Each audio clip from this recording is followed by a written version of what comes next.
Big boss കാണുന്നതിനോടൊപ്പം കടക്കൽ Dubai mobile shop നൽകുന്ന 14,000 രൂപ വരുന്ന ടാബ്ലറ്റ് സ്വന്തമാക്കാൻ ചാനൽ സബ്സ്ക്രൈബ് ചെയ്യുക. എല്ലാവർക്കും നമസ്കാരം. പക്ഷേ ഈ സീസണിൽ പ്രേക്ഷകർ ഏറ്റവും അധികം ആഗ്രഹിച്ചിരുന്ന നിമിഷമാണ്, അതായത് ജാസ്മിനും ഗബ്രിയും കൂടി നോമിനേഷനിൽ വരിക. ഇവർ ഈ കാണിച്ച പേക്കൂത്തുകൾക്ക് നോമിനേഷനിൽ വോട്ടിങ്ങിലൂടെ ഒരു മറുപടി കൊടുക്കുക എന്നാണ് ഏറ്റവും അധികം പ്രേക്ഷകർ ആഗ്രഹിച്ചിരിക്കുന്നത്.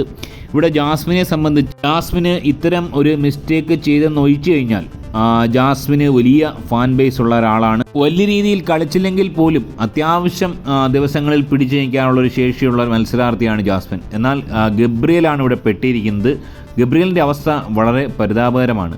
അദ്ദേഹത്തിൻ്റെ വോട്ടിംഗ് നില ഒരു ദുരന്തമായി തന്നെ കലാശിച്ചേക്കാം. അതായത് അൺഒഫീഷ്യൽ പോളുകളിലൊക്കെ ഏറ്റവും താഴെയാണ് ഗബ്രിയൽ നിൽക്കുന്നത്.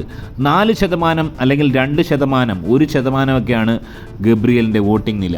അങ്ങനെ വരുമ്പോൾ അടുത്ത ആഴ്ചത്തെ എവിക്ഷനിൽ ഗബ്രിയൽ പുറത്തു പോകേണ്ടുന്ന ഒരു സാഹചര്യം ഉണ്ടാവും. അങ്ങനെ വന്നാൽ ഷോയുടെ TRP അത് നല്ല രീതിയിൽ ബാധിക്കും. ഓൾറെഡി 4 പേര് പുറത്തു പോയി കഴിഞ്ഞു.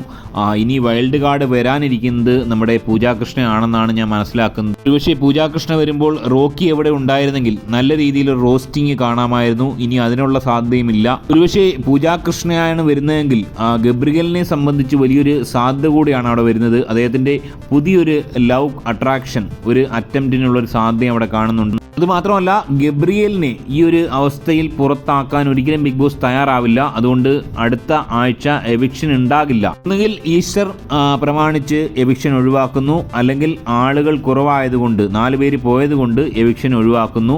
അടുത്ത ആഴ്ചയിലേക്ക് ഇതേ നോമിനേഷനിലുള്ള ആൾക്കാരെ ഇടുന്നു.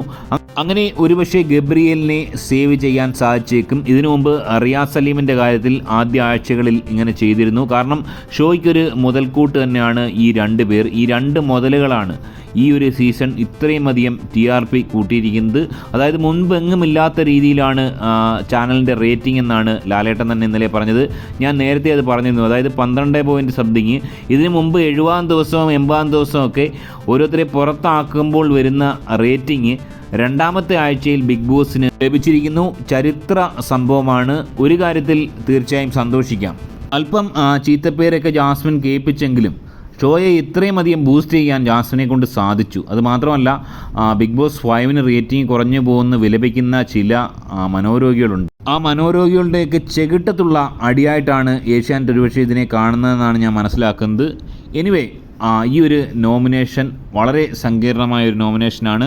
ഇത് പ്രേക്ഷകർ കാത്തിരുന്ന് തന്നെയാണ്. ഗബ്രി ഈ കടാപ്പുറത്ത് നിന്ന് പോയി കഴിഞ്ഞാൽ ഞാനിവിടെ പാടി മരിക്കും എന്ന് പറയേണ്ടുന്ന ഒരവസ്ഥ ഒരുപക്ഷെ ജാസ്മിൻ ഉണ്ടാവും ഗബ്രി പോവുകയാണെങ്കിൽ. ഒരു സാധ്യത ഉണ്ടാകുമോ ഇല്ലയോ? നിങ്ങളുടെ അഭിപ്രായം കമൻറ്റായി രേഖപ്പെടുത്തുക. മറ്റൊരു വീഡിയോ ആയിട്ട് കാണാം.